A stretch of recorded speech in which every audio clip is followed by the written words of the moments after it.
Welcome to Bookworms. I'm Sarah and this is Haley. Today we are going to be reading Donkey Donkey. Donkey Donkey was a nice little donkey. His ears were just long enough, his belly was white and as round as a bell.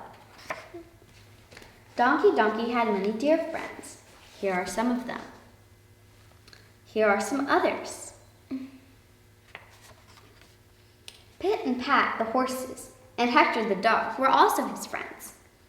Donkey Donkey's master was the kindest man in the village.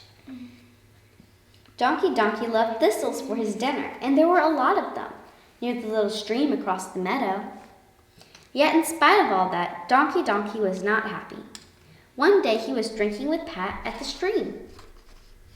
He saw Pat's head and his own in the water.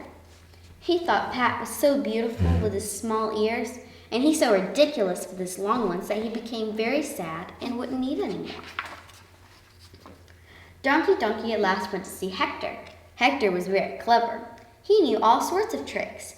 He could tell his right paw from his left paw, and so on. Surely his advice would be good.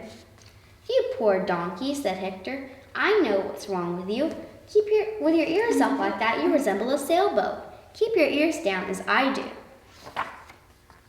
"See how funny I would look with my ears up?" "That's it, Donkey Donkey, put them down. Now they look almost as nice as mine, and Pat will be jealous because he can't do that." And Donkey Donkey was happy again. He went trotting around the farm like a little colt. But poor Donkey Donkey, how his friends laughed when they saw him. "Silly donkey," said Fuzzy Wuzzy the lamb. "Why do you believe what Hector says? There is only one way to wear ears. Look at me. Doesn't everyone say that I am pretty? And look at Phoebe the goat. And look at Fanny the cow. And look at the farmer's brother. Do you see how they all put their ears on the side? So many people cannot be wrong, Donkey Donkey." Donkey Donkey was impressed. He let Fuzzy Wuzzy fix his long ears. "Now," said the lamb, "you are beautiful. Wait, let's fetch him here." Donkey Donkey agreed that he did look dainty. Naomi the hen said the mirror flattered him, but she had a bad disposition, and of course she would say that. So Donkey Donkey went away again, happy although somewhat doubtful, as you can see by his expression. This is the stable door with the scythe hanging on a big nail and Donkey Donkey just about to enter. He entered as usual, but unfortunate donkey, the wicked nail met his ear and pierced it painfully. Ah! Donkey Donkey was sadder than ever. He cried all night long. It was very unpleasant for his friends. They could not sleep. They were quite angry with him. The next day, Donkey Donkey decided to consult Rosa, the mother pig. She was not known to be clever. She ate and slept so much, but she was a very honest person. Rosa listened attentively to Donkey Donkey's grievances. "Let me think," she said, and she closed her eyes to think more deeply. But pigs have slow minds. Donkey Donkey waited a long time. He counted up to 100, but Rosa was still thinking. I suspect, in fact, that she just went to sleep. At last she opened her eyes and she said, "Donkey Donkey, I don't know much about making people look prettier, but I can give you some practical advice. The idea of wearing ears up and down and sideways is all foolishness. When they are up, the wind and rain gets in them. When they are down, you can't hear, and when they are sideways, well, you know what happens. But if you keep them in front, like mine, then you don't need an umbrella.